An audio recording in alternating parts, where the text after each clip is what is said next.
Welcome to the deep dive. So today we're talking about a federal lawsuit, but maybe not the kind you'd expect. No, definitely not your typical political speech case. Yeah. This one was fought over, well, over art. Art featuring donuts. That's right. A big, colorful mural, a mountain range made entirely out of, pastries, sprinkles, the whole deal. On a bakery wall in New Hampshire, and it ends up in federal court. It did. This is the story of Leavitt's Country Bakery versus the town of Conway. We're calling it the case of the constitutional donut mountains. Okay, I love it. So what are we digging into here? What's the mission? Well, our mission is really to understand how this seemingly sweet dispute over a painting turned into this really significant fight about free speech. Specifically about how local towns use zoning laws, right? And whether they can discriminate based on what is being depicted. Exactly. Content discrimination, that's the heart of it. We've looked at everything from when the mural first went up back in 2022. Right through the court battle. All the way to the final settlement reached just recently, late 2025. So this whole saga played out over a few years then. It did. And it's quite a cautionary tale for local governments everywhere, really, about the First Amendment and its limits on their power. Oh, okay. Let's paint the picture. Where are we? We're in Conway, New Hampshire. Beautiful spot right in the White Mountains. Big tourist area. And Leavitt's Country Bakery. Oh, it was a local landmark. Been there 45 years. Famous for their pastries, apparently award-winning. Sounds lovely. So the owner, Sean Young, he decides to spruce up the place. Yeah, in summer 2022, he had this really nice idea to work with the local high school art students from Kennett High. Ah, a community project. Totally. The plan was to cover this, boring blank red wall on the bakery with something fun and vibrant, celebrating the town, the kids' art, and, yeah, the bakery itself. And the result was the Donut Mountains. The Donut Mountains. Yeah. About 90 square feet of pure pastry landscape. You've got sunbeams shining down on these mountains made of chocolate and strawberry donuts, all covered in sprinkles. Okay, I'm getting hungry just hearing about it. Right. There's like a giant blueberry muffin peak, a massive cinnamon roll range. It sounds pretty amazing, visually. So they unveil it, everyone loves it, local press covers it. Initially, yeah. Compliments, photos, seems like a huge success. But, there's always a but. But just days after it went up in June 2022, the town's zoning officer paid a visit. Oh dear. Not for coffee and donuts, I take it. No. He slapped Young with a citation. And here's where it gets weird, right? What was the official violation? This is the kicker. The town said the painting wasn't a mural. They decided it was a sign. Wait, what? How is a mountain range a sign? Because the mountains were made of donuts and muffins. Because it depicted the products sold inside, they classified it as advertising, basically. A prohibited sign. You're kidding. So if it had been like granite mountains, it would be okay. We'll get to that, but yeah, that was exactly their logic. And as a sign, it was suddenly illegal. Why illegal? Too big. Way too big. That 90 square feet. The town code only allowed something like 22 to 25 square feet for a sign on that property, so it's about 4 times over the limit. Oh, wow. So this wasn't just a minor issue. Not at all. Young was looking at fines starting at $275 a day. Per day. That's steep. And it gets worse. They were threatening possible misdemeanor criminal charges, too. Criminal charges for a painting? That sounds excessive. Extremely. So Young did what you'd expect. He tried to appeal locally, went to the Zoning Board of Adjustment, the ZBA. Did he have community support? Tons of it. Over 1,200 positive comments online, people showing up. Huge local backing. And the ZBA? Denied him. Twice. They just wouldn't budge. So facing fines and potential charges, what does he do? Paint over the mountains? He could have. But he decided to fight back on principle. He got legal help from the Institute for Justice and took the town to federal court. Okay, so this is where the First Amendment argument really comes into play. Let's break down the town's reasoning because it seems flawed. Deeply flawed. It all hinged on content discrimination. It wasn't really about the size of the mural, even though that was the technical violation cited. Right, because the size was 90 square feet, whether it showed donuts or daisies. Exactly.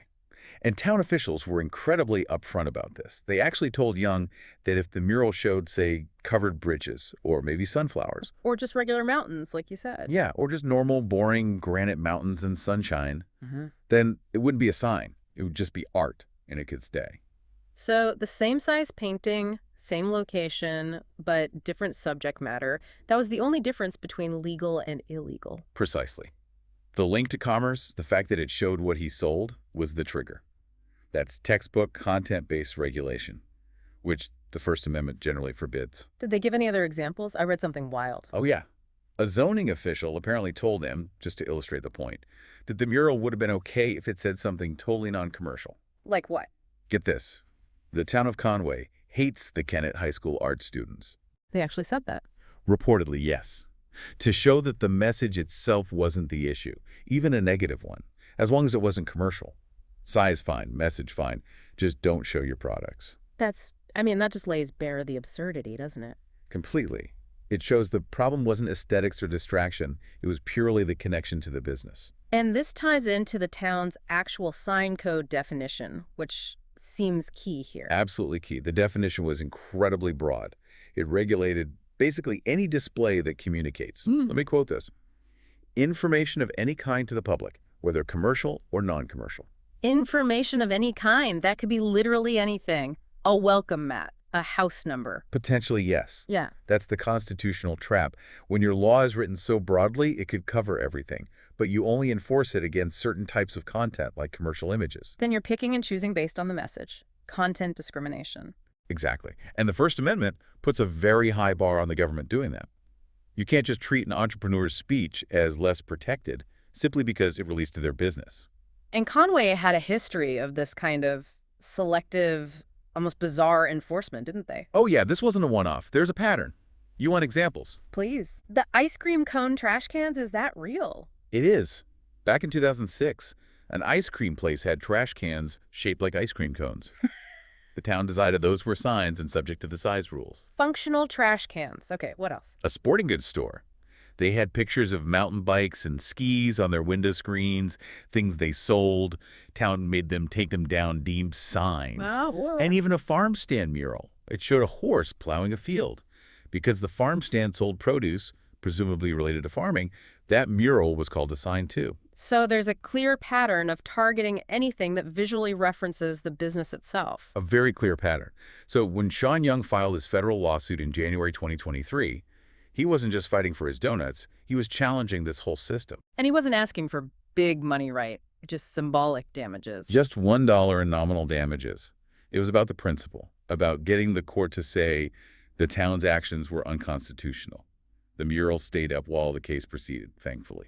So it goes to trial. What happens then? It ended up in a one-day bench trial. That means just the judge, no jury, in February 2025.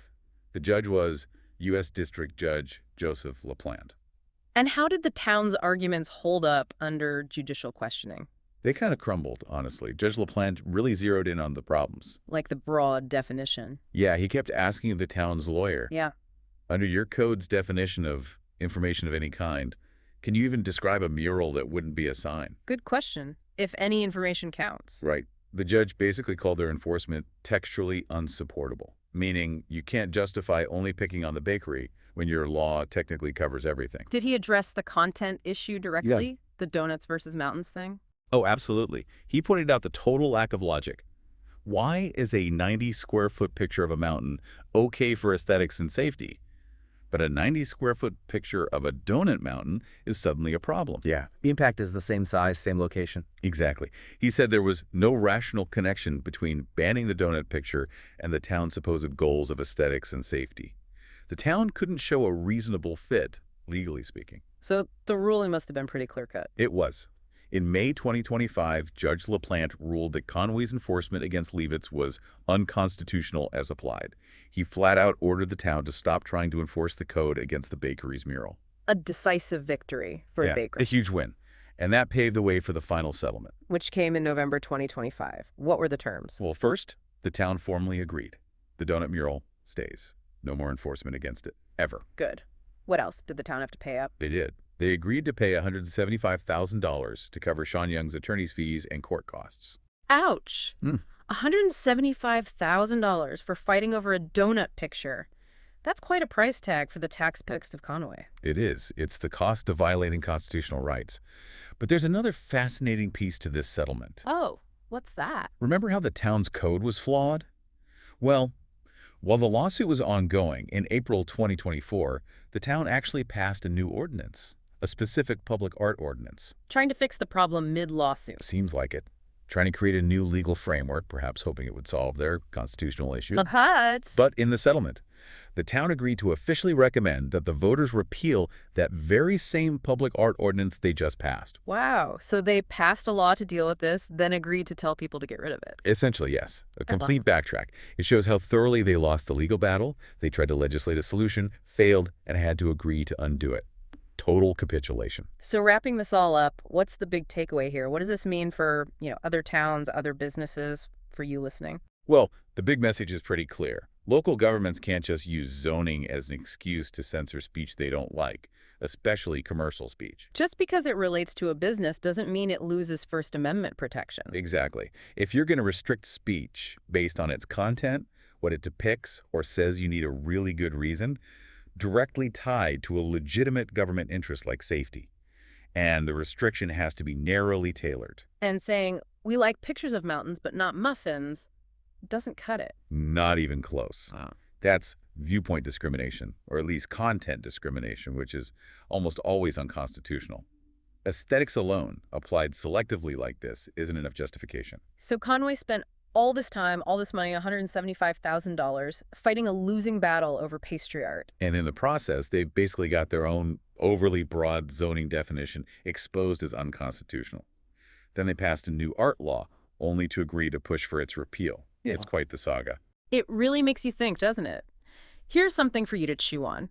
Conway paid dearly for trying to ban art promoting a local bakery.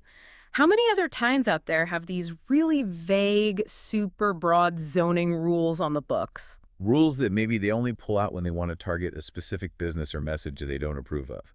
It's likely more common than we think. And now that Conway's agreed to recommend repealing its own public art ordinance, what's next for them? They obviously still care about how the town looks. How do they regulate that visual landscape without stepping on the First Amendment again? That's the million-dollar question, isn't it? Or maybe the $175,000 question in this case. They learned a costly lesson about the limits of their power when it comes to free expression.